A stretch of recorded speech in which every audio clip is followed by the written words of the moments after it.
growth. Okay, so today we're going to be talking about how much it requires to start investing in real estate. I bought my first rental. These are things that we're going to be talking about because most people often think that you need a lot of money to buy real estate. But my first rental did not exactly look like, the way a lot of people imagine, right? Today we're going to be breaking it down. I'm going to be breaking it down. How much money you actually use, the mistakes I made, and how you can start even as a working professional, because that's the other myth, right? People think that, okay, you know what, if you're a working professional, you cannot, it's very difficult for you to invest in real estate. But no, it really, it doesn't require so much of you, especially if you set it right. So today we're talking about how I bought my first renter and how you can buy this, using the same strategy. That is what we're talking about. Welcome, welcome, and I'll just turn on the light and we can get started. uh,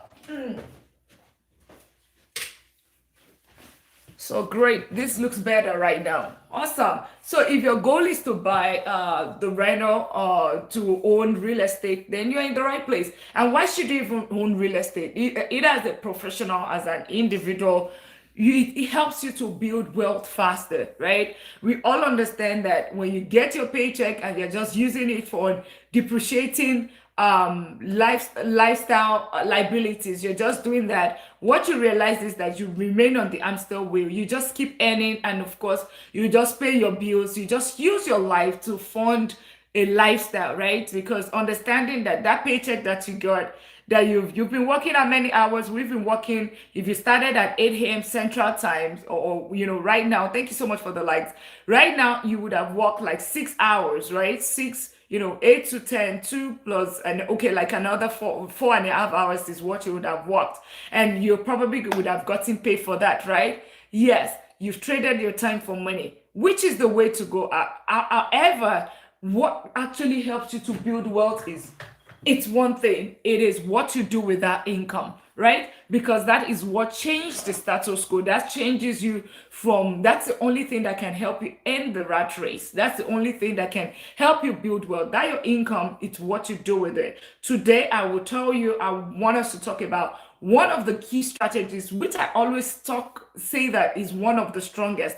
One of the ways that you can actually build wealth, number one, is you can build it, you save some money and you put it towards towards in the stock market. That's one way. The other way is you put it in businesses. The third way is real estate, which is also like another business, right? So but these are strategies that you can actually use to build wealth, okay? Because if you put your money in the bank, you put it as, you've worked at it and you've saved money, and you really think that, oh, you know what, that money that you have put in the bank is going to, you believe is going to really help you. Sorry, it's giving you 0.01% in Bank of America, Chase, and Wells Fargo. I did have money in Bank of America and I was only getting 0.01%.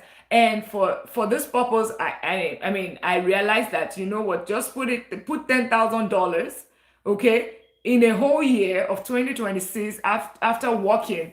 That is $1 a year. That's what you get in return, for working, for putting your $10,000. Meanwhile, if you put it in an investment, you'd realize that, you can easily scale it up. You can get, at least you can, if you put it simple ETFs, you get, without doing anything, you get 18% return. That is $1,800 just for not even, it's almost like a risk free.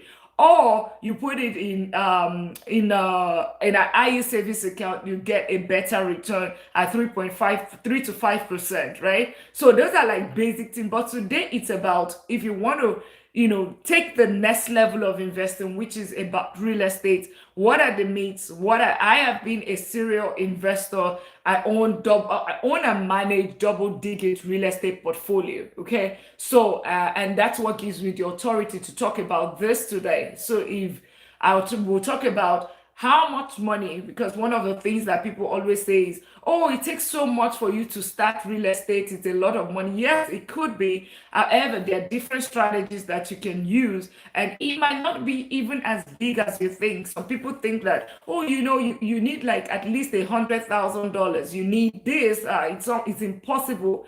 Having a real estate rental property, it's not for everyone, because nobody, you cannot afford it, right? And that's what I want to talk about today, okay? And then what are the things you need to watch out for? Because yes, it is very easy to it's wealth building, it's life changing, I can tell you that. Because it's the only asset class. Because what is the reason? And I'm trying to play music here, that's why I'm a bit distracted. One of the reasons why you should invest in real estate is it's the only asset class that pays you in four different ways. You are going to get like four paychecks when it comes to real estate. Number one, you're going to be able to get cash flow from real estate. What does this mean? Pilgrim and every other person here, what does it mean? It simply means that with real estate, you get some cash flow. So you use the bank's money, use the leverage to buy the property.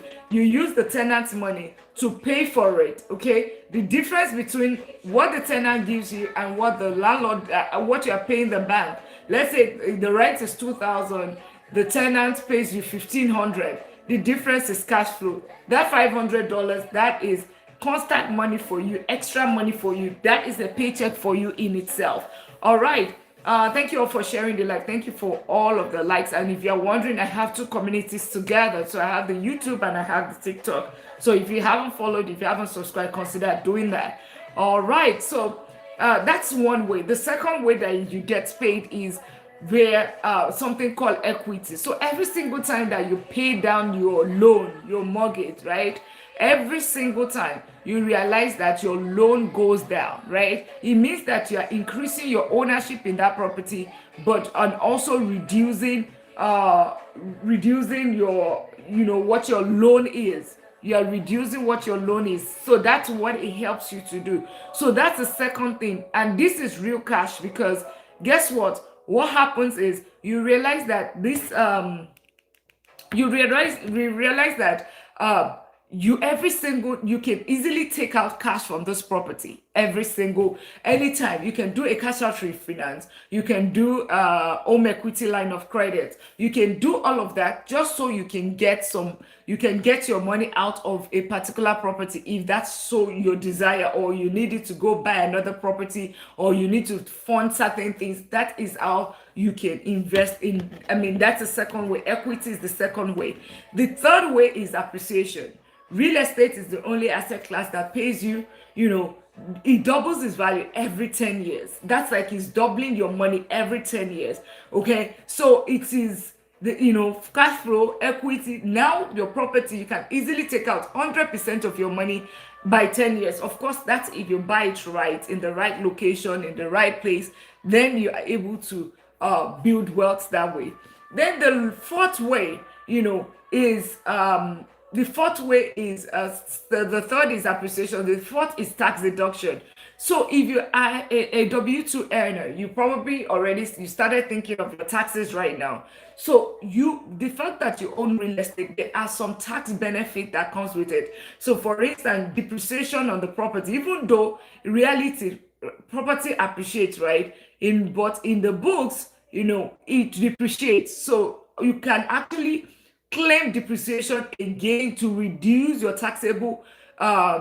your taxes with the government. Your taxable amount to the government, to IRS, you can actually reduce it, because you have already, there's the depreciation on this side, so you can use it to claim some reduction in your taxes on the other side, on your W-2 side. So that just helps you to reduce how much you owe, and this is real cash, by the way. That is real cash that you can actually use towards the next deal, or you can actually put in your pocket, and that is how wealth is built. So let's talk about it, like how I bought my first rental property, how I got into it, and like the entire journey, how much like when I started, I really did not figure it out. Because I almost like stumbled into it. That's the way I can explain it. I almost stumbled into it. What do I mean? I was doing 529, and it wasn't making sense. So I decided to say, okay, you know what? What are the other options that I can do to be able to build, to start investing, right? So I put money in. I was doing day trading. I did penny stock. I did options trading. I lost money in there, and I'm like, okay, but there has to be, the all 529 is it's not working. So I said, okay, there has to be a better way. And of course, at that time, like I said, day trading, options trading, I already lost money. So um, there was no point for me using that method, right? So I said, okay, let's see real estate. And I just got training. Okay, I got trained. I got, like people that understand how to, people that, St. Clair, how are you? People that already, been trading or whatever. So I did that. And that's my whole journey. And since that, I have doubled my portfolio. In short, I don't like in terms of count right now. I own double digit real estate portfolio. Okay, so and the thing about it is that I was never an expert. Never an expert. It's not like I knew it. Like I said, I got an understanding. So I was never an expert. But and of course not. I just basically made sure that I wanted to get education, understand what is the starting point. What do I need to start? That was it for me. What do I need to start? Okay. And that was what I started running with. Okay. So, one of the things that I always see is that, people are more concerned about, okay, you know what? So how do I start? So you need to break it down. So for instance, one thing they will say, people will talk about, okay, is down payment. How much do I really need to start? Okay. That was also a big deal for me. It requires a lot of money, but I don't know. Yes, that was a big deal. And I started like, okay, I started putting the money aside. Anyways, I was already putting money aside for the 529. So I just decided to just continue the same flow and start putting the money in the account, regardless of if I was going to buy properties or not, right? So uh yeah, regardless if I was buying properties or not, I was still putting money aside. The only thing is that I wasn't putting it into investing because I knew I was going to go into real estate, right? So, and that's how I personally got into real estate. And then I figured out, I started looking to see, okay, what sort of property should I buy? Right? So I was like, okay, let's do it. Okay, let's assume that it's a 150,000 property. 150,000 property. Okay, how much do I need to get started? Okay, so and these are like because that really helps me to know what is the target of what I'm looking for because I needed to break it down. So I was like, okay, let's say 150,000 property. If I go ahead with the FHA, for instance, for there are different methods, like in terms of down payment. There's something called an FHA loan. That's like first time home owner, right? First time home owner loan mortgage. That's one that requires 3.5%. But if you already have a property, because we already bought our first property we're living in, right? So it has to be an investment property. So it means that we're putting down 20%. So what that means is that 20% of 150,000, it was 30,000. But then I also know that there is going to be closing costs. So I figured that okay, we'll need about 35. Let's assume that it requires rehab or anything, we need about $40,000, right? So and that's what I started working towards. Working toward that amount might sound intimidating, but think about it. For 40,000, that's like maybe if you start putting 1,000 away every single month, it will take you 4 years. If you increase it to 2,000, that's like in 2 years you can buy the property with that down payment. And if it's a 200,000 property, it just helps that way. But then I also figured that okay, what are the other strategies that you can use? Okay, what are the other strategies you can use? But understand that okay, if you are buying home for the first time, as a first time home owner, all you just need is 3.5%. Because a lot of time people just always, and you can also use these strategies for your own personal home as well. So you want to, maybe you rent right now and you think that, you hope to be an homeowner one day, but you don't know how to go about it. That I can tell you, it's not so, it's even much easier than you think. Because I'll always say, except you have any specific reason, you are always better off. The chances of you getting better, being better off, except for in some very unique instances, you buying a home and rather than renting, you are almost better off buying than renting. Don't let anybody, if anybody is deceiving anyone, they're just deceiving. The reality is, it's almost like you are putting something towards an expense versus when it's an asset. I know that it's always like a debate, right?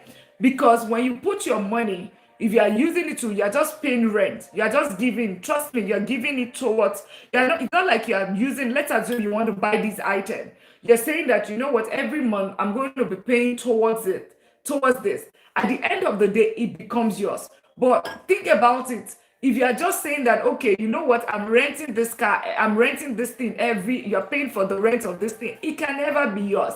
That's just the way I look at it. Yes, it might be like, okay, it might make sense for you, year 1, year 2, year 3, year 4, because I hear that some people would say, okay, you take some of the money, rent, then put some of the money in investment. But guess what?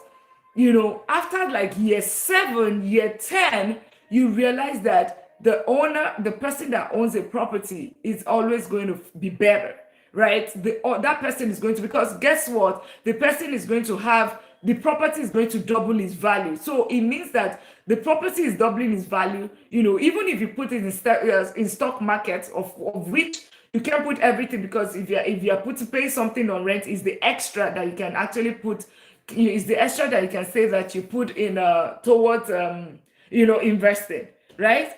So it's just going to be paying somebody like me, if you're saying that, okay, you just want to keep renting. So you can use the same strategy. It's not just investment alone, but whatever you want to do, think about that down payment. If for a first-time homeowner, it's 3.5%, right? Just how much is the property that you want to buy, right? How much does it cost, and how much is the down payment? If you are using FHA loan, 3.5. If it's your second home or investment home, it's 20% down. So at least we have that. We understand that, because a lot of time people don't even know what is required. They just like, okay, I want to buy real estate, but they don't even know, but that is the main requirement, right? Then of course, you can also, the conventional is 3.5%. You can also, one other way, right, that people actually use to scale is, you can use the conventional loan, buy the property the first time, right? Stay there for, live, you can stay in one of the units. So if you're just starting, if there's anything I need to change, or if I had to start my own journey all over again, I would buy a duplex, right? Stay on one unit and rent the other unit. Okay, so that's one of those strategies. It's called house hacking that you can actually use. All right, so I'm giving you an example of a 250,000 property. The down payment at 3.5% down, it's about 8,750 plus the closing cost. Is that 100,000? No, because a lot of times we always think that, oh, it's a lot of money, it's 100,000, but that's all that it takes. It's $10,000. If you start with, if you are saying, okay, for a 250,000 property, it's 8,750. That's all that you need, plus the closing cost. Let's say another maybe, let's say 12,000 is all that it takes for you to get that property. Hi Stephanie, how are you? Excuse me.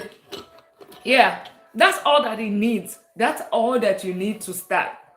Oh, thank you so much for the daily admin. That's all that you need to start. 8,750 for a 250,000 home. But know that in this situation, you have to. Yes, I'm well, Stephanie. I'm well. It's Monday. Welcome to Monday. Yeah.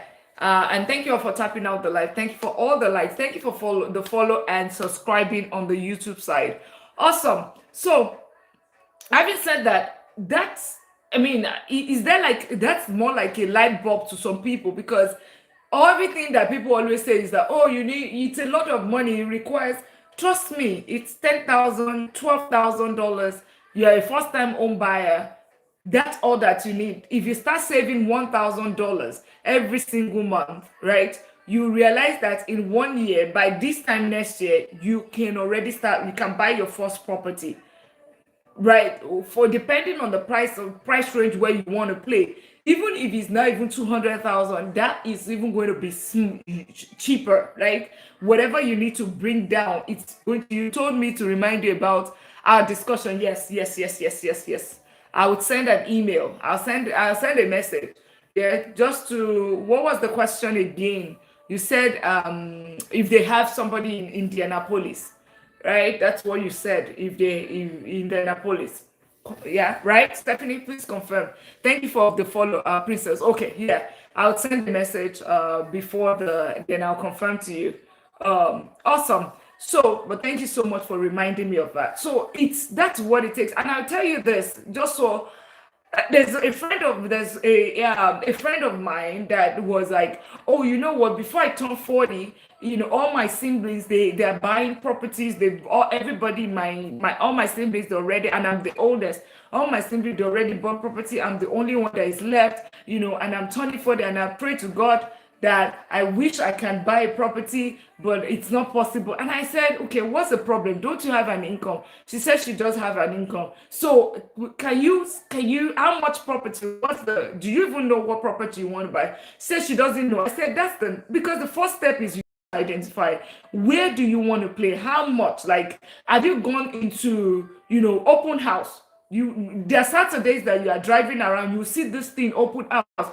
Just walk in there and just talk to the realtor there, and just, that's even the starting point, just so you have an idea. If there's a particular community, and this is just for homeowners, I'm not even talking about for investment now.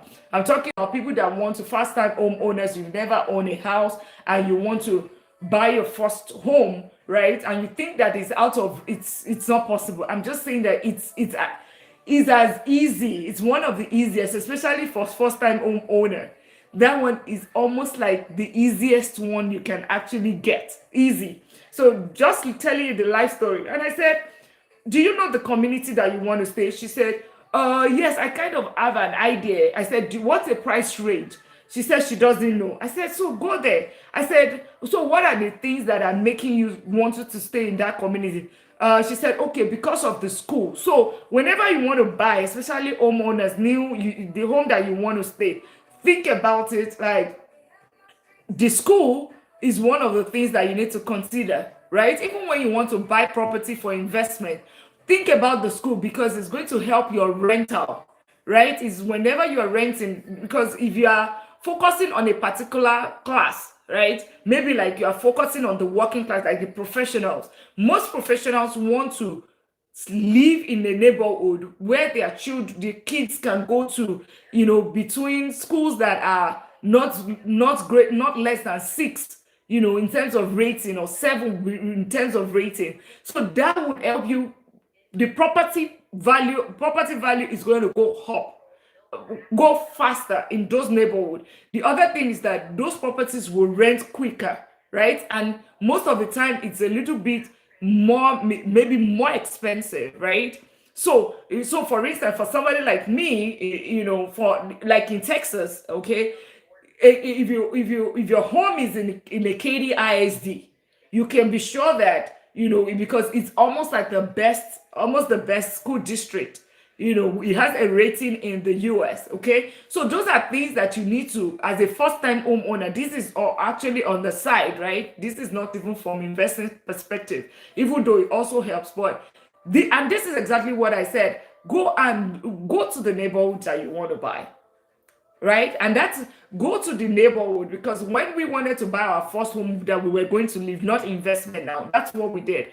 What is the school? All right, what is the job? What are all of those things that they faced? And then we started looking, okay, so we started going to the neighborhood to say on Saturdays we'll go around all of those open houses. Are there new builds that they is it new build that you want to buy? Is it an old existing home that you can renovate? What are the things that you want, and of course it's different from investing as well. But in terms of down payment, that is what is going to determine how much, what is the cost of. The second thing will not be your deposit, right? What is deposit? If you're a first-time homeowner, it is 3.5%. So for a property that is 250,000, your deposit, your down payment is 8,750. Then another closing cost, and I would typically put another 5,000 buffer right there. So all that you need is about 12,750, 13,000. That is exactly what I told the person that I spoke with. And I said, can you have $1,000 every month? She said yes. I said, okay, how about your husband? He said, okay, my husband can bring 5,000. I mean 500. I can bring 500. He said, that's easy. We don't even need to think about that. That's small money. And I said, okay, so why are you complaining that you cannot buy a house? He said, yeah, but they said, it requires a lot of money to buy a house. And I said, no, that's all that it takes, 3.5% down for FHA. Even in some cities, you can even get grants. You can even get some, what's it called? Something to help you, like something to subsidize that 3.5% down payment from government. So those are the things that it's not so difficult. I think the most difficult part of buying a house, right? So you basically need to have a plan. Know the neighborhood that you want to stay. How much does the property cost? Start doing what's it called? Start doing open house. Even if for investment purposes, just even go into a house. You want to buy a house, your goal is to buy a house. Have you ever stepped into a house, an empty house that they have not? Because that's what is going to, so that you look at, okay, the sheetrock. What is sheetrock? You already, now you say, okay, what is sheetrock? The roof, all of those things. You are just walking around instead of take 2 hours of your day or 1 hour of your day on Saturday or Sunday and just do a drive-by. Just do open house. It's open to everybody. Just go look. And you'll be so surprised. If it's a new builder, you can even be surprised that some of them are paying. They will help you pay the closing cost. They'll pay the closing cost. They might also reduce the down payment and all of that. Those are things that you can also get with new build. But the other thing, it requires planning. All right? It requires planning. All right? Because if you do not plan, what happens is that you would just look at it as a big thing. So I just broke it down right now. A lot of us never knew that with $12,000 you can actually buy a property. How many of us, if you care to share, just put in the comments. If you know, put 1. If you don't know, put 0. That with 12,000 you can buy a 250,000 property, and maybe with 300,000 you can 10,000, 15,000, you already bought the house. You can actually buy. Okay, so good. Okay, good. It's good that we know. Awesome. It's good now that you know that it's not that crazy. Especially for first-time home buyer, it doesn't require so much, right? So it doesn't require so much. So I'm glad, even if it's just one person that doesn't know, and we're talking about this today. So a lot of things. Now let's talk about the other thing on top of the down payment that you also need is your credit. Okay, 3 things I always say: your credit, your down payment, and of course, if you are a first-time homeowner, that one, the education that you require is not so much, especially if you are buying a new build. It's not just go to the builder, get a realtor, and you are fine. You're good to go. But you need to be employed, so your income, all right, your down payment, and of course your credit. Those are the 3 things that you get qualified. And if your goal is like, okay, in another 3 months or 6 months, then just get all of this information and you're ready. Get all of this information ready and Go get a pre-approval. Go to a lender, let them qualify you. You know what that does? It just gives you a blank check to say that, you know what, now you can buy a property worth of this. Then you can give it to realtors, you can work with realtors, you can work with individuals, right? And that's how you can, in 3 months, trust me, you have your property, because you have your employment, you have a decent credit, you have your down payment ready. That's it, and you got the education that you need. That's all that it takes, and voila, that's how you buy it. Awesome. But most of the time, let me talk about some of the mistakes that people make, and some of the mistakes that maybe I made. I'll tell you the one that I made, but the ones that I've seen people make is people would underestimate expenses. What do I mean by this? If you are not buying a new build, the chances are that you are fixing some things, and some people do not, you're not taking that into account, especially for investment property. Because remember, with investment property, it's a business. So you need to know that, okay, this rent that I collect from my tenants, is he able to pay 100, is he able to pay the pay my mortgage on a monthly basis? But not just pay my mortgage, am I still going to have anything left? Because remember, it's not just mortgage, there's the insurance, there's the insurance, there's the interest, the PMI, right?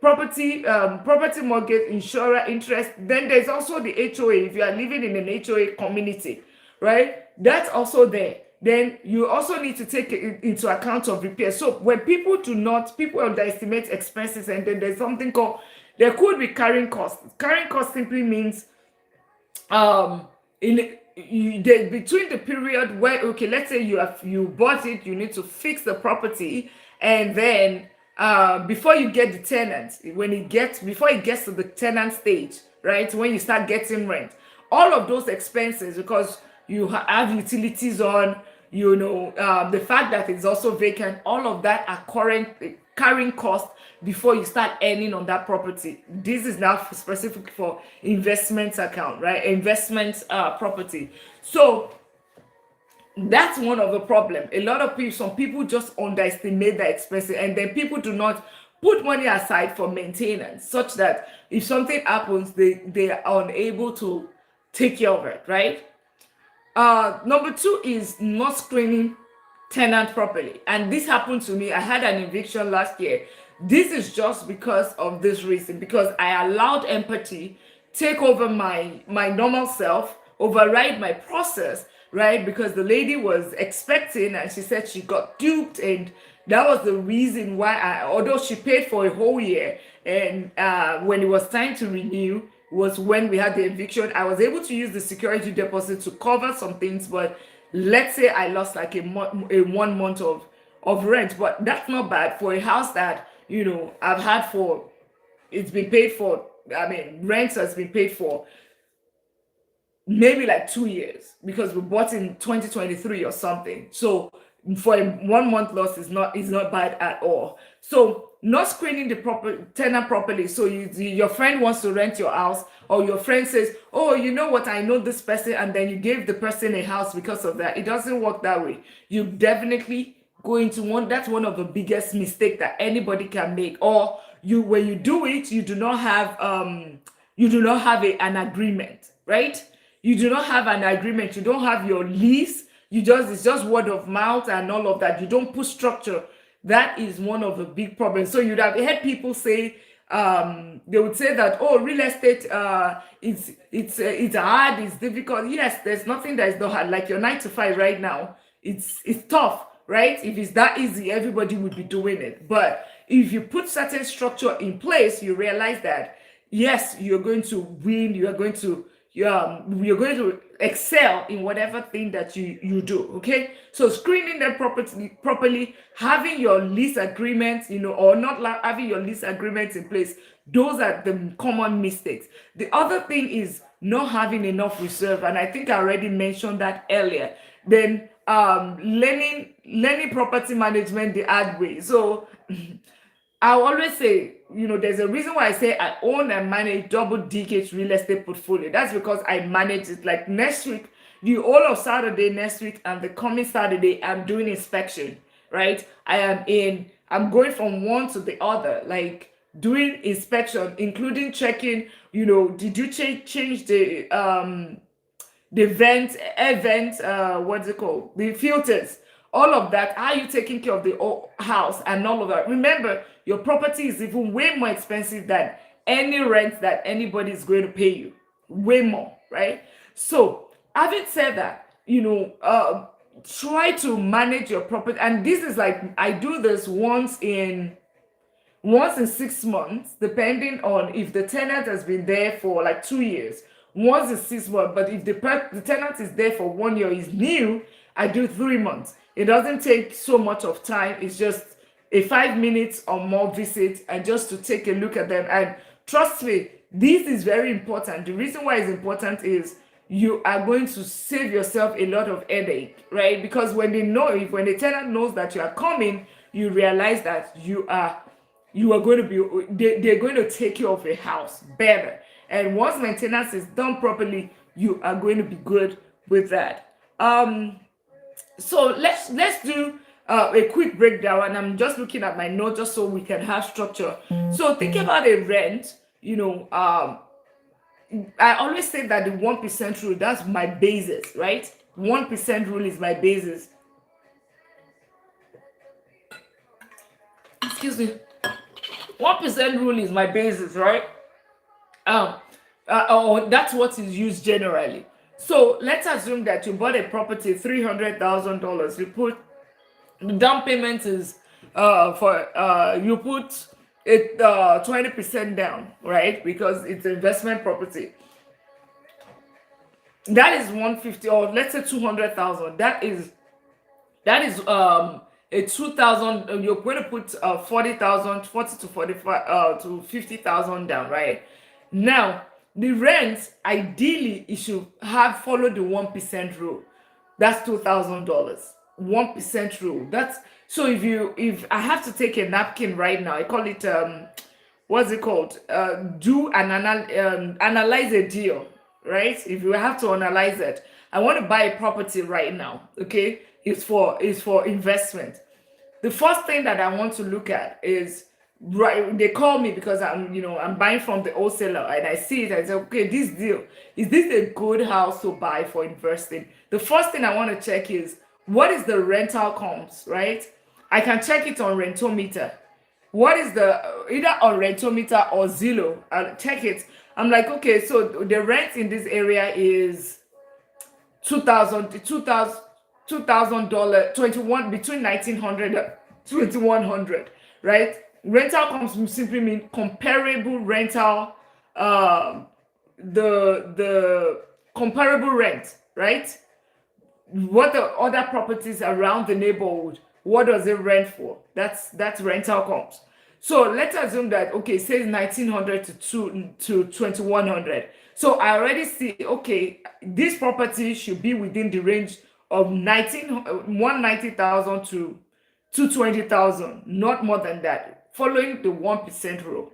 So that's number one thing that I will always check, because what does this mean? If I get the rent of 2,000, my mortgage and my expenses and all of that should be within the range of, when I plug it in and I say, okay, what is my mortgage, right? My mortgage, everything all in should be like within like 1,500, right? I try to target a cash flow of between 500, 200 to 500. That's what I get to target. And what's the cash flow? Cash flow is what? How much the tenant pays you and how much you have to pay the bank. The difference between the two, right? That is what the cash flow is. So I always target between 200 to 500, right? Depending on the property type. Because always think about it that the higher the price of the property, right, the lower your chances of the cash flow. I mean, the lower the cash flow, it reduces, because once the property goes up, thank you so much for the follow, as the property goes up in terms of price, you realize that your cash flow goes down, because the rent is not going to be, think about it, a house cannot be, if a house is 600,000, right? Hardly would you see that the rent is going to be 6,000. It's you are going to be, once you get to a certain stage, you realize that it's more of appreciation that you are enjoying once the price keeps going up. That's why for me, because I'm in Texas, I do more of properties within 200, not more than 300,000, so that I can still have the cash flow, but at the same time I still have the appreciation, going up as well. So basically what I'm trying to say is that your cash flow, because you don't want a situation where you buy a house and everything is going back to the bank. You still want, because you will still have repairs, you have vacancy, right, where you have some people make, you still want to have a buffer, just in case something damages. You are not bringing money out of your pocket, you are taking the money from that particular house to fix it, right? Awesome. So the difference between the what the tenant gives you and what you pay the bank, that is your cash flow, right? And that cash flow is two things. You put some of it is an additional stream of income for you. So think about it. If you have one property give you $500, right? Guess if you have 10 properties, it gives you $5,000 right there. That is, I mean, we are not even talking about equity or anything. That is $5,000 cash flow every single month. That's the beauty of real estate, right? Every single month. Now, of course, I'm not saying that there are properties that have that cash flows almost $800, right? Some people even have cash flow of $1,000, right? But I'm just saying averagely between $200 and $500, but it's just going to be numbers in that case. So for me, the other thing, and for the benefit of the people just coming here, so why are we even talking about real estate, or why should you even invest in real estate? Because you're having 4 paychecks. So because right now, just think about it, you just have one paycheck from your job. God forbid, if anything happens to that job, what happens? No, there's nothing to fall back on. That's why real estate is one way where you can still be getting income from it. It's a cash flowing asset. So instead of you saying that, you know what, I want to go buy that next car, it's $50,000, right? I want to use that money and go buy a property, right? And let it give you some cash. Let it start being your second income, such that if something happens for it for 1 month or whatever, you still have something that is generating income. The car is not going to generate any income except you are using it on Toro, or you are using it for rentals or something, but that's a different thing. That's business, right? But if you are using it just on liabilities, right, because it's depreciating, a car will depreciate its value, right? The car that you buy today, the minute you drive it out of the parking lot, it loses, especially for brand new cars, it loses between 10 to 15% of its value, the minute you drive it out. So, but real estate, it keeps appreciating. So cash flow is one that I described. And every single time that you are paying the bank, you are reducing your loan with the bank and increasing your ownership, which is actual cash for you, because you can take out cash out refinance, you can do home equity line of credit, and you can have access to more leverage, right? So that's the other thing. The other thing is appreciation. Properties double its value. And lastly is the tax advantages that come with it. So just for the purpose of taking actionable steps, right? Make sure that your number one thing is, immediately, if there's anything at all you are interested in real estate, you want to, it's not so difficult. Just understand that, because mindset is everything. But number one thing that you have to do is improve your credit, right? For the purpose of this community, I always say that, because we're building, this community, we're building it. I call it the money $1 million league, right? That's what this community, because we are trying to build wealth within a certain period, okay? That's within 10 years. And it starts with your six-figure salary. If you are not earning six-figure income right now, it's okay, but you are working towards it, right? You're getting additional skill set, or you are supplementing it, looking for other streams or get other streams of income, right? Where you can helps you to boost that income. Reason why is, if you your so okay, let me talk about the first thing. Your credit is number one. So for that purpose, a 730 credit is what helped me get started, right? 730. Because this is going to help you to do is, you'll be able to reduce your interest rate, because you get better interest rate, which is actual cash. The reason why some people will get 6%, another person will get 7 point something percent, is just that credit, nothing more. That credit, because it shows your integrity, it shows your credit worthiness with the lender, so they can make your own higher or make it lower. And how do you do this? Make sure that you are paying your credit, you are making use of your credit card, one, and you are paying it off within the billing cycle, not going past it. And then you are keeping your utilization to, below 10%, right? 10%. Ideally, I would even say 5 or 3%, but you are not using it as stall is not helping you. Use it, but make sure you are paying it, but don't let the utilization be too high. That would help you boost your credit, because that's the first step in this whole journey of you saying that either you want to use it for investment property, or you want to use it as your own home, right? As your own home, that one is very key. Then in terms of down payments, that's the second thing. That's very, most lenders will require to bring your FHA 3.5% or bring 20%, right? So I always say, even though people would say, oh, you know what, how else can is there another way? I don't have this money. I always say, start with your income. Start with what you have first, right? Because that's going to help you. Whatever you're doing right now, save as much as possible.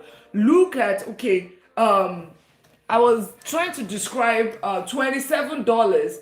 If every day, if you put $27, 27 times 10, that's 270, right? In 4 weeks, that is over $1,000. No, 10. Okay. So yeah.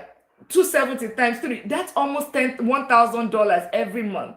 I mean, every month, that's $1,000, that's $27. And I break it down to you. Some of us take coffee in the morning, Starbucks, we are on the line.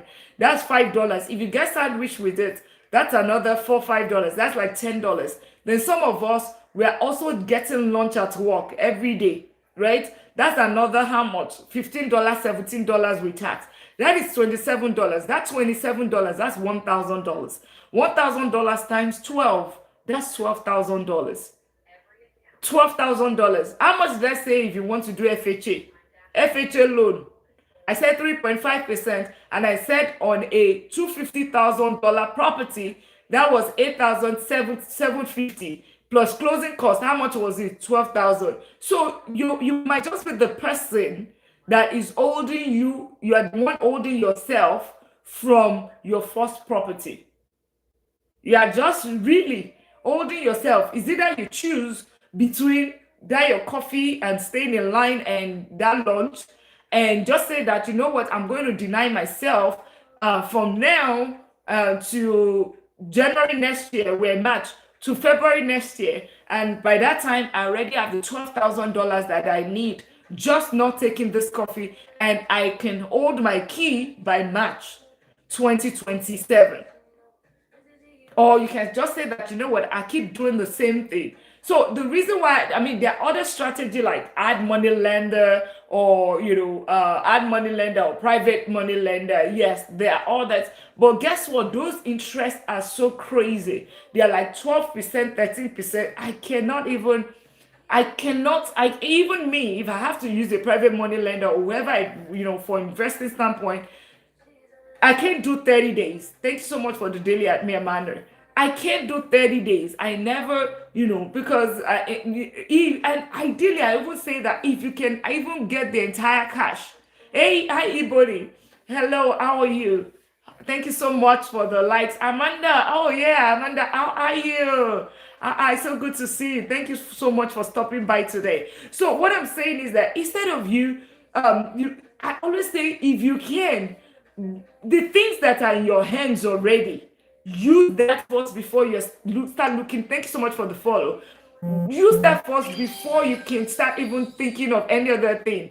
Thank you so much for the daily at me and Laurie. Thank you so much for the Go Popular Amanda. Really, really appreciate that. So look at what is in your hands first, right? Use that before you can even start saying that, okay, you know what, I want to take this, I want to use private money lender, or I want to use that your lunch. Stop if you can use that your lunch and repurpose it. Take that, you are going to have healthy eating options from home. Healthy eating options, instead of, you don't know what goes into, the fast food and all of that. You don't know what's going in there. Not that I'm saying that it's bad, I'm not saying you should not do it at times, but not every day. Think about it. You are using that money towards the down payment, the 3.5%. That's all that you need for that $250,000. 12,000, 13,000, max 15,000. And guess what? By next year, April, you have your key of your house in your hands. Not difficult, right? Not difficult. Then the third thing is that also understand the loan options, right? So, like I said, Ebony, thank you so much for the roses. How are you?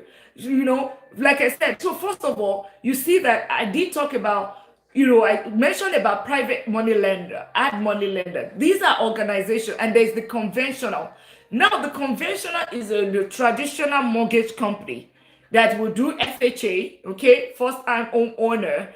They will do it 3.5%, right? Then the if you are doing investment, so it's like there's a requirement, right? They ask for your income documents. They will look at your credit to determine what your interest is going to be. And of course, if you're a first-time homeowner, they will do the 3. You can put 3.5. Then if it's an investment, they will do 20%. Right? That's it. That's all that they need. They pre-qualify you and they do every other thing. They fund it, and you close on the property. That's how it becomes yours, right? Now we now have some other ones like ad money lender, private money lender. Ad money lender, they're like organization on the side, right? Whereby you can actually get loan from them, to say that, okay, you know what, I want to finance this property, okay, but they might not be as rigorous as the real traditional lenders, right? Because they are just going to be looking at, okay, is that the property? They are also looking at they will like, okay, can the rental income pay for this? They look at your income, but then the interest rate is that the last that I knew, which was 3 years ago or 2 years ago, the person that I knew was like at 13%. That's like double of what you're going to get with the conventional. So I would not even, except you are scaling, right? That's the only time. So you've exhausted the 6% option, the conventional, because you can buy up to like, is it 5 or 10 properties as an individual? You can actually continue buying up to like 10, right? So find the DTI, your debt to income ratio, right? Your income, right, can cover the debt, right? A certain percentage, I think it's about 53% or something. If so far your debt to income ratio does not shoot beyond that.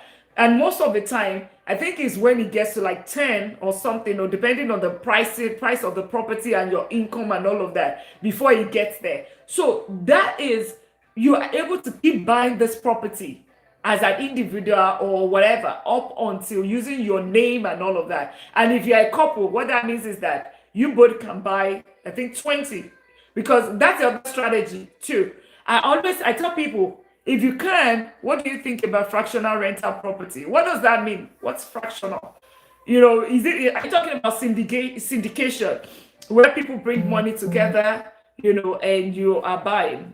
Is that what you're saying? But please clarify, Gigi. So when it comes to couple, but I mean, there's couple and there's couple. I'm not talking about people's relationship, right? If both of you trust yourself, you are real couple. tokenized. I'm not. I don't know. Are you talking about REITs? I'm not sure. Tokenized, yes. Okay, if you are talking about syndication, yeah, just make sure that you have the right documentation legally. They has to be it's very tight, or you are doing it with all those big companies. Yeah, I think that's what it's big companies syndication. Big companies where you are putting your character, they would qualify you as what do they call them, authorized investor, something, approved investor, where you need to have maybe 1 million, $100,000, and all of that. Yes, I mean, it's great, but just know where you're putting your money. Do your own due diligence yourself, but remember, there's not going to be tax benefits and all of that. Somebody called me for that some time ago. I mean, they still keep calling me, but I would they're saying that you will get your money back in 5 years. So you double your money in 5 years, right? Because it's 20% return. But for me, it's not the best for me, because I can't get my tax benefit. I can't claim tax deduction. And that's why I pulled back. And so when I get to that stage where I don't want to be actively involved anymore, or I don't need maybe I stop doing my W2 or whatever, doing regular, then yeah. So that's the only thing. Just take note of that, because that's the reason why I pulled out. Well, I was going to double my money in 5 years, right? Because they buy apartment. I think they bought like a 1,000 unit apartment for 12 million. So I was just going to like, okay, put my money into towards it. So what was I saying? So the loan options.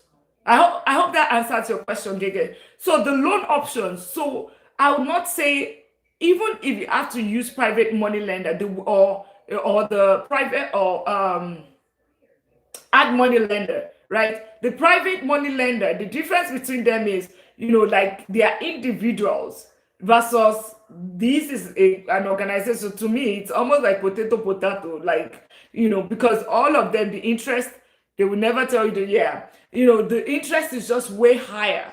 I mean, than any other thing. It's almost the double of what the conventional gives you. So what I always advise people, whenever you want to use add money lender, it's a good strategy, okay? Where you can, let's assume that you bought a property. Like, let me give you an instance. You bought a property 200,000, but the property is worth 300,000, like the ARV after repair value. But you're all in that property is, let's say you bought it 190,000. It's 190,000, and you'll be surprised that we have those deals right there, because you might be wondering, how is that even possible? Yes, we do. I've bought, right? Let's say it's 190,000, right? And you fixed it, and everything all in is like 210,000. You already have an equity of almost 100 grand in it, right? Now you can actually take your 20%, right, from a hard money lender at 12%, 13%, right?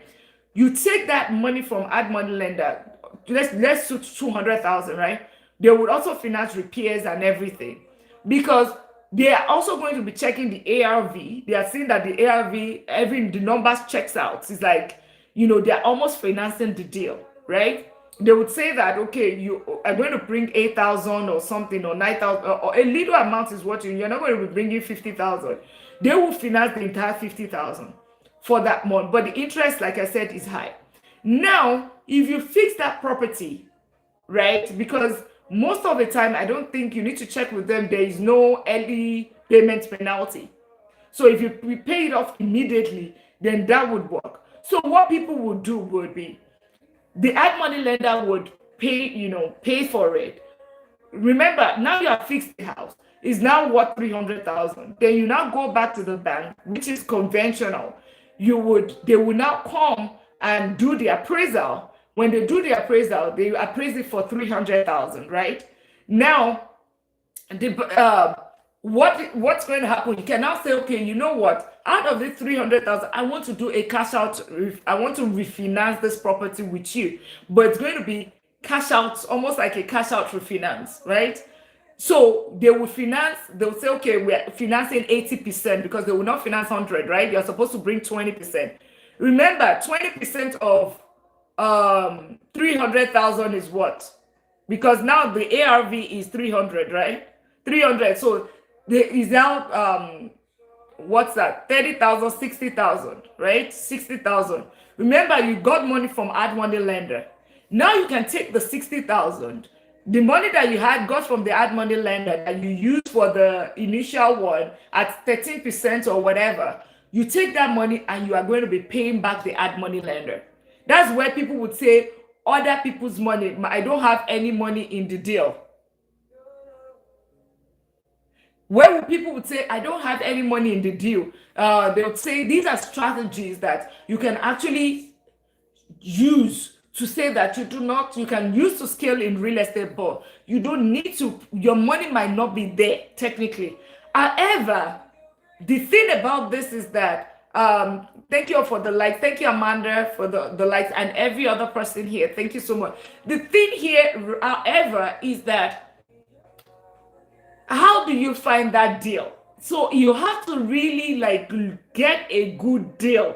Like I like rightly the way I said, I bought property, and I'm not kidding. I bought property that is 200,000, but it's worth 300,000. Just the same deal that I just described. The one that I bought in December, what are we? December, not this year, 2015, the 2025. It was bought it 245. Literally just painted it because it was already with even a brand new refrigerator. It was 245, but guess what? If I was going to sell it at that point, it was worth 320,000. And it's even gone up to, so those are deals. So you can easily use ad money lender or private money lender in that situation. So those are but ideally it is more of the conventional. Remember, there's the clause with the private money lender, it's high, right?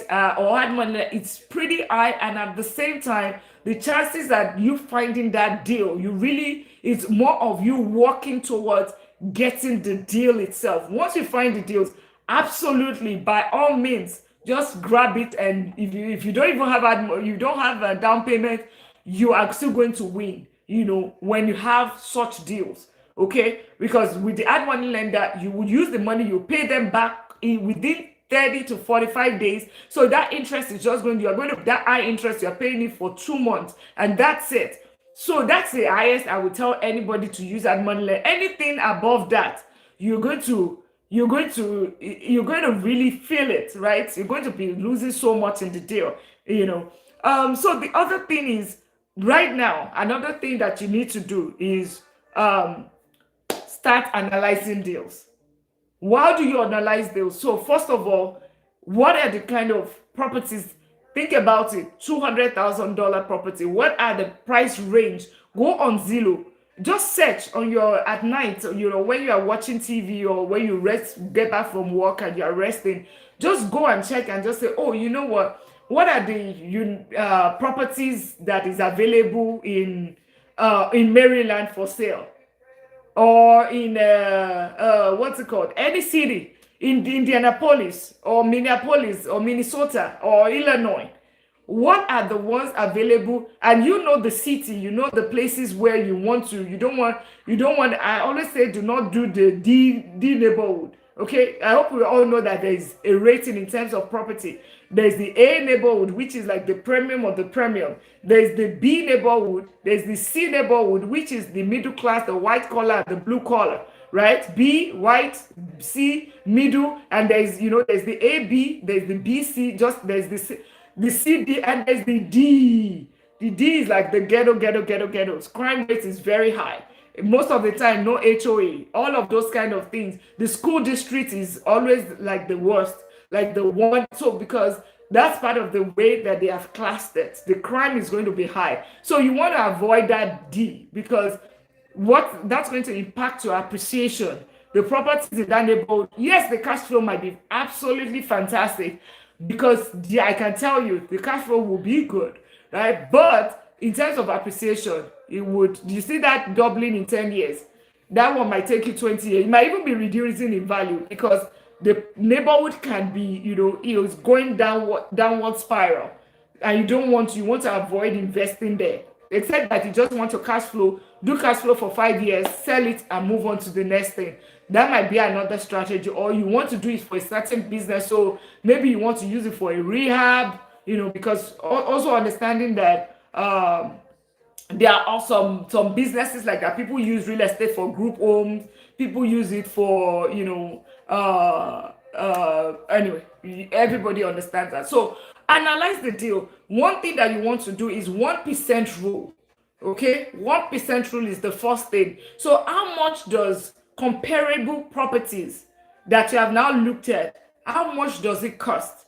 I mean, how much do they rent? How much does properties that within that neighborhood, how much is it? How can you get, what's your rental income basically? That's the other thing. That's what you want to. Typically, I would say 1% rule. So using the example that we talk, like a $200,000 property, you should give you like 200, 2,000 ish, 1,900, 2,100, 1,850, something around that. It doesn't necessarily mean that it has to be 1%, 1%, but within 0.09, 0.08, you're good, but not 0.02. Not, you know what I mean? Not all of that, not zero, I mean, sorry, 0.9, 0.99, 0.98, right? 0.95, but not 0.5, right?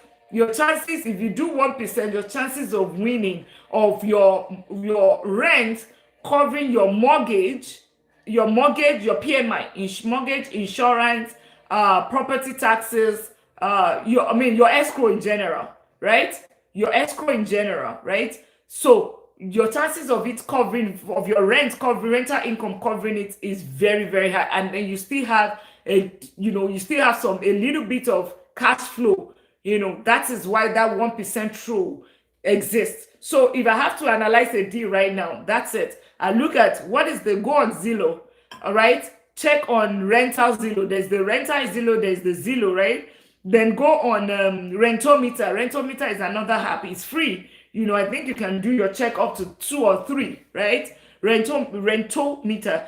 Check it. What is the rent? Because I typically would use multiple apps just to confirm, except you are a realtor. If you are a realtor, they have their own app. And for to know the property value, right? Rent property ARV for the property, right? Not even ARV now. The property, you can use Zillow, you can use Redfin, you can use Realtor.com, you can use, what's the other one that I use? There are 4 of them. Welcome, how are you? And thank you all for tapping out the live. So that's it. So you're looking at, so you'll be able to know what is your cash flow, okay?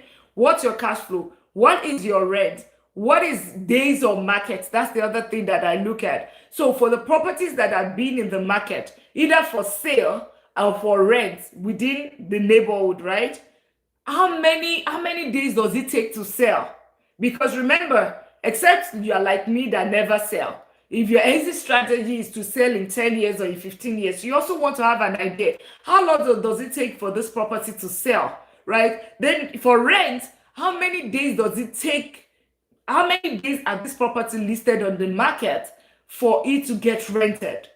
So you have an idea of your carrying cost, how long it's going to stay vacant from the time you buy it to the time that you put it on rent. That's one. Or by the time you are in between tenants, so one tenant moves after 1 year or 2 years, right?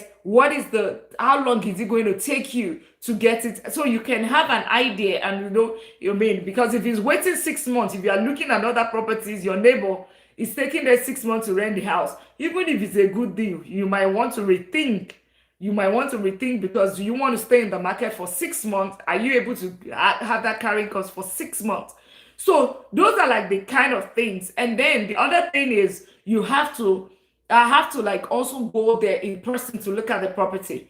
So physically look at it before doing inspection, right? What does it require? What does it require to fix the property, right? What does it require? Is it just a sheetrock issue? I always, for the purpose of here, just to make it simple, in terms of rehab, the biggest concern for me is that I might step away, or I will request for a seller credit, will be the foundation, the roof, the HVAC, the electrical and the plumbing. You see those five things, those are the things that makes the house. You see the sheetrock and all of those. Sheetrock is your, the hole on the wall, like the, like the, yeah, that beautiful surface, all those cosmetics. Those ones are not expensive. Those are, those are cheap. A lot of times people don't even, the people focus on that. No, those are really, really cheap. But you see those five things, a roof can cost you up to, like, depending on your location, 10 to 15,000, right? Depending on your location and the square footage of the property. HVAC, the HVAC I've had to change HVAC in two properties in the past 6 months. I mean, because they were old properties, you know, because the HVAC technician is my friend, I paid nothing less than $8,000. That's even cheap for a 3.5 what's it called, amps, or what's it called, 3.5. That's a normally it's about 10 to 15,000, right? Those are really expensive. The foundation, I don't even touch a property with foundation issues at all, because I don't know. I just walk away. I'll just look for the next one. Some people are very good with it, but it's just like what the Bible says: the foundation is bad. What can the righteous do? That's the way. I don't even touch anything that is not, that has foundation. I don't touch it, no matter how cheap it is. But some people, they can handle it. But it's pretty expensive, right? And very technical, because you can get it right, they can fix it now, but then you still have issues again. The other thing, then the HVAC is I talked about the HVAC. What's the other word? Electrical and plumbing. Those ones can lead to a major, major issue in the house. Think about it. If the property get flooded because it got clogged or something, it means that you're going to change flooring if it's a carpet, or if it's a vinyl, you use an LVP, or you now use what's the other one? The third one that swells. There's the other one that I would even say never use that one. I remember, which is pretty popular. It's also like tiles. So that one, it means that you will have to change the entire flooring of the house.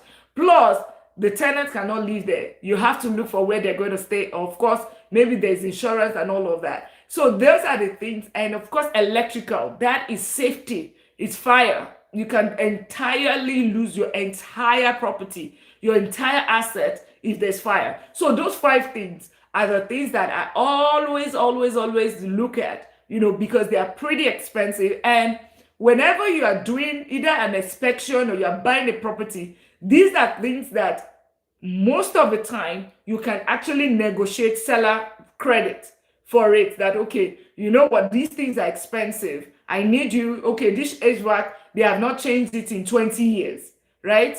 So can you give me a credit on that? The roof, right? Oh, it's big, this house is this. Can I get a seller credit? And if you are selling a house as well, if you say that this property, they've just changed the roof, they've just changed the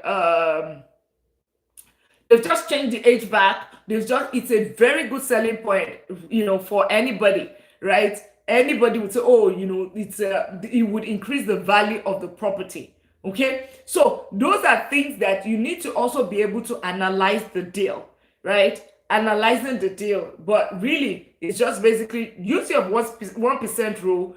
What is your rehab? Just taking a look at it. And of course, this is before you even go and do the actual inspection, because I always say that once you have done the, your visible look, you now get the technical people, like the inspection company, to come, because now you are ready put this property under contract, you are ready to go. So you can now get an inspection company that would come, that you pay, and they would give you a detailed report. This detailed report, it's very long, but that detailed report, take that report, right? Tell the inspector, if it's a good inspection company, tell them, so what can I use to negotiate with the seller? They will tell you. If you then take all that and let them know and use it, in any case, always go back to the seller to say that, okay, what can you give me? But with data, right? The inspection company would point, there would always something, except it's a new build, right? Even us, we that got a new build, they literally fix almost everything, after 1 year of staying there. So those are like things that you also need to, whenever you're analyzing deal, of course, your rental comes, your property comes, your ARV, your rehab, all of those things are things that you take into account. And of course, make sure that you take action on your, don't overthink it. Just go take action on the first property, right? With all those things that I've just said, just, to get the education that you need and get the down payment, fix your credit, and just take action. Don't stop thinking that, okay, you know what, I'll do today, I'll do tomorrow. No, it's not possible. There's something that I need to. It's not like the first property that we got, aside from our normal home, right? Our investment property. I'm just like, okay, you know what? The one that we replaced with the 529, right? We were just like, okay, you know what? Let's just try a 150,000 property. Let's just, and if you can, don't buy something that is really like high end, except you are very, very, you're very gotten dedication. For a start, you might just start with, the little ones that you can. Like, we started with the one, it was actually 158,000, and then we did reduce. This is years ago, by the way. It's over, the property is doubled, almost doubled its value too, right? No, not doubled its value. It's not one of those it's in a CD, right? Neighborhood, right? So it's not it's not appreciating as quickly as the other ones. So that property, I said, okay, 158, what was it? But then we bought it for 153 something and some change. We fixed it with maybe like 2,000, so it was all in like 155. And it's rent for 1,800, right? It rents for 1,800. I always say that with the D neighborhood, right? I mean, the CD neighborhood, you realize that your cash flow would always be higher because, of course, it gives us like maybe like 800 or close to, yeah, 800. And of course, the interest rate was pretty low at that point. It was really, really low. That's part of the reason why we've not sold it. So, but take action. It doesn't have to be perfect, okay? You just, ours was never, it wasn't like the perfect. Like I said, now I don't buy DC, right? The CD, right? It's the only property that we have that doesn't have HOA, right? So it is not perfect, but guess what? Does it pay? Yes, it pays absolutely well. How much has it returned? It has returned close to like almost 100 grand, if not more, since we've had it, and it's still increasing its value.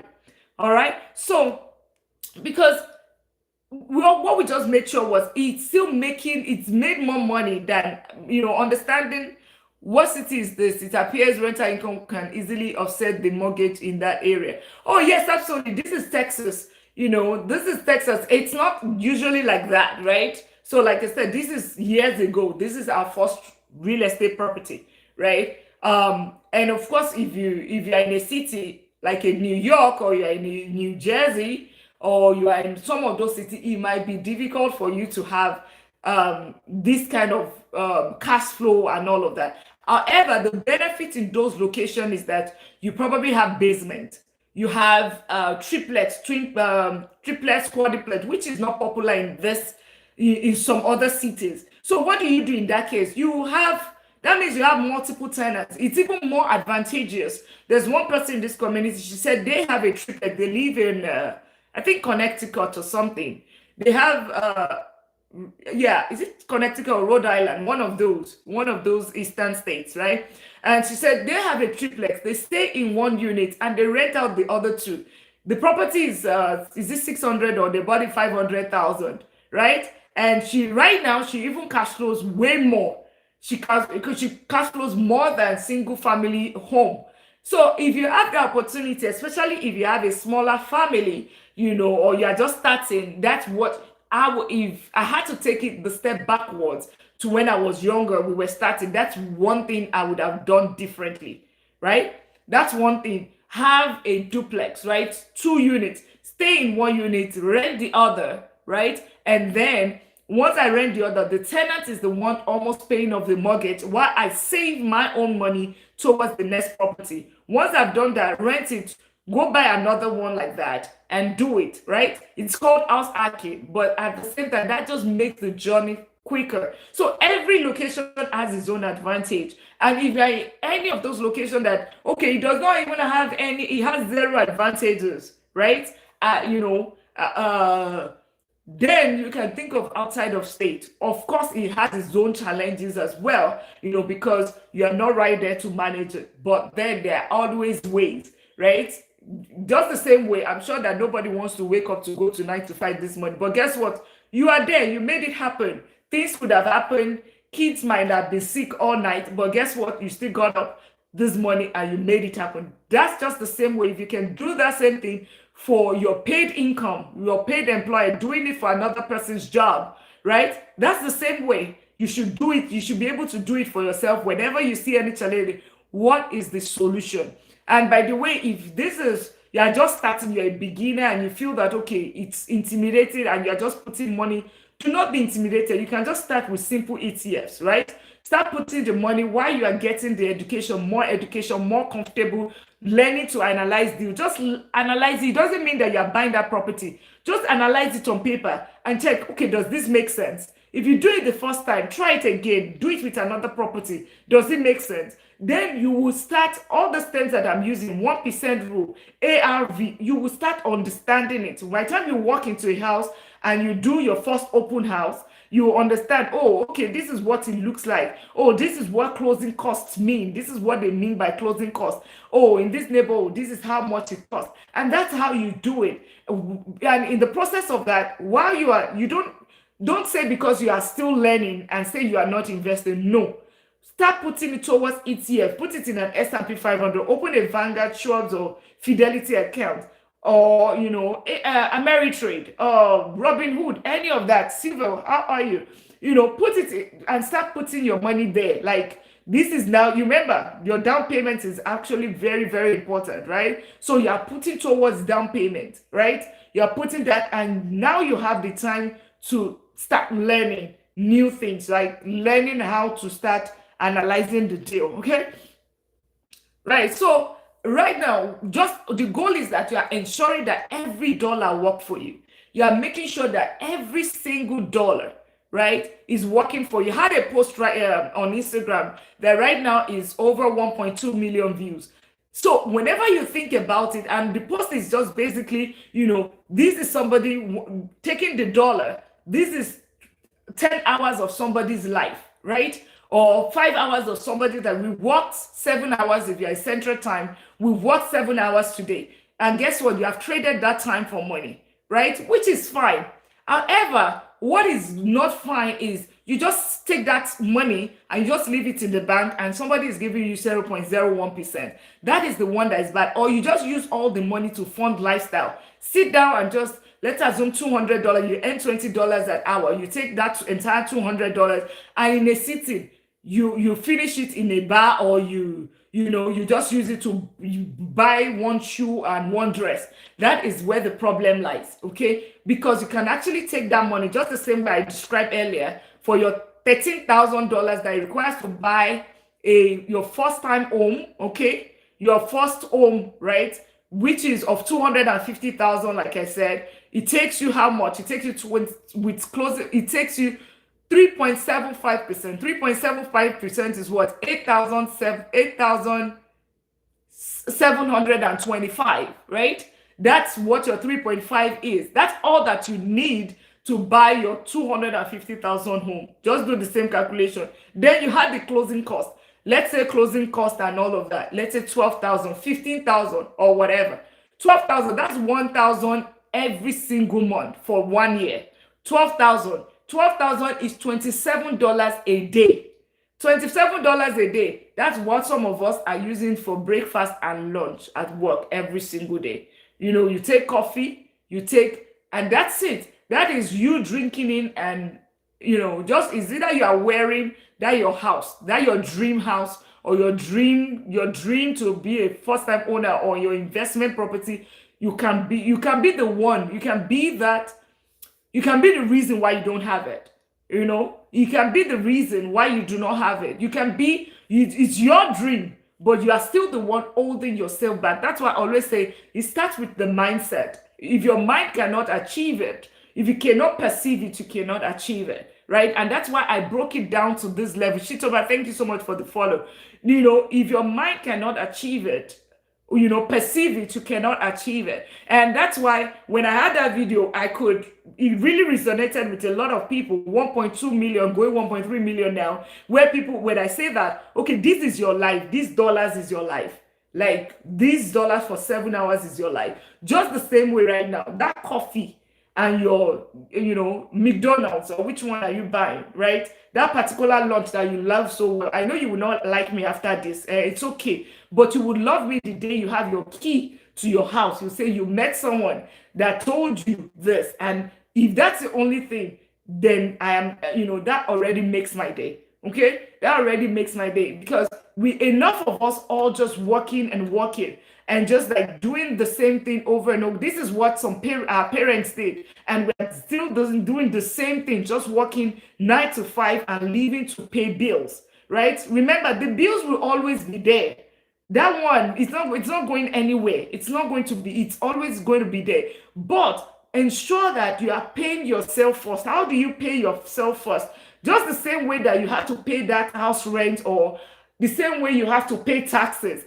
Pay yourself. How do you pay yourself? Something that you can use for your future, something that can set you free, that you can use to buy your time back. What does this mean? It simply means that when you get that your paycheck, since you cannot hold back Uncle Sam's taxes, you can't hold back IRS, right? You still pay them. That's the same reason why you should pay yourself and use it for an investment.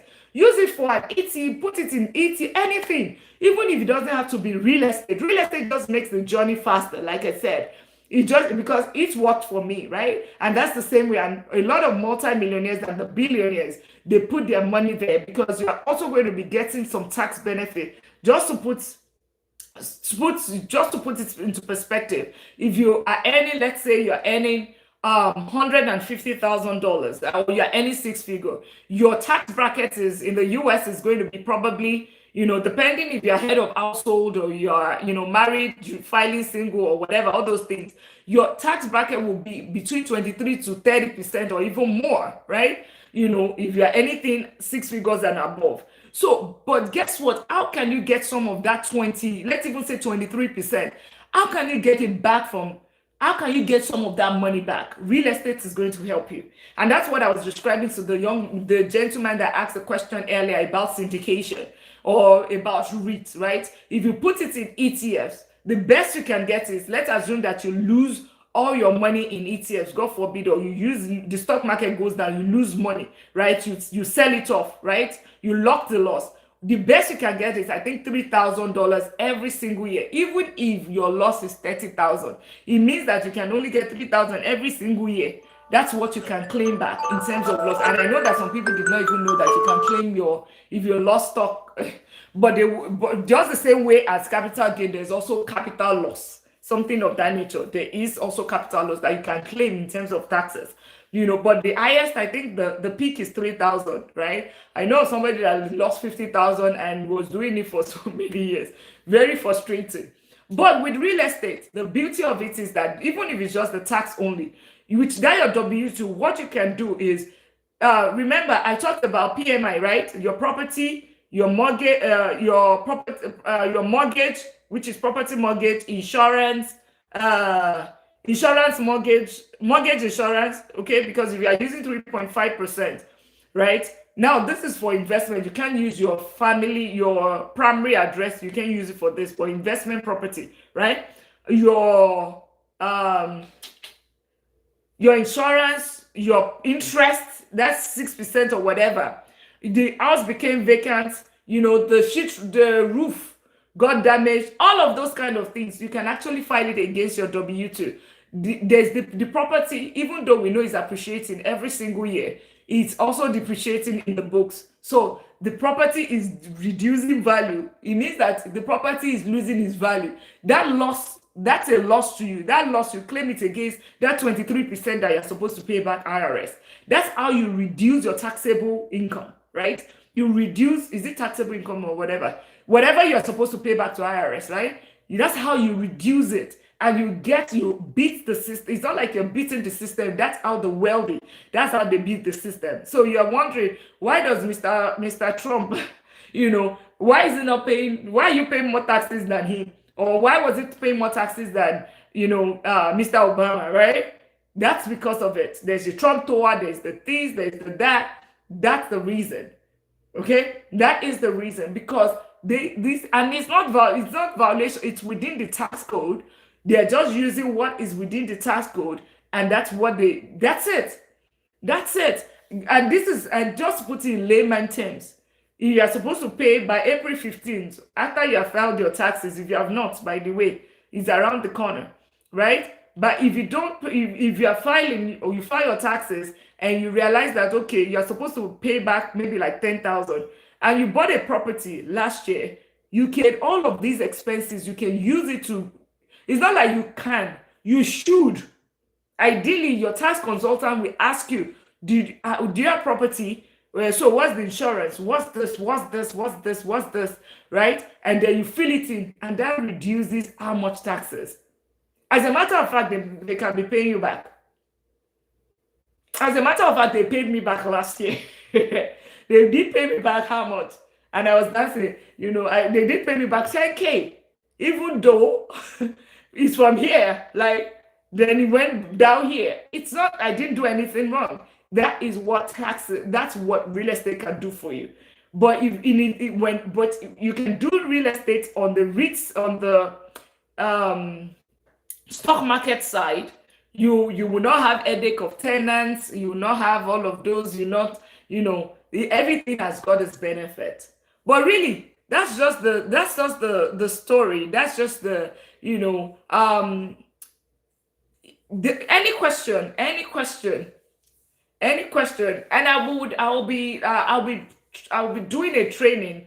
I did say end of this month, but as it is, I'm pushing it out, because now I'm having some more people in the IG that is asking questions as well, and I'm also building out the program.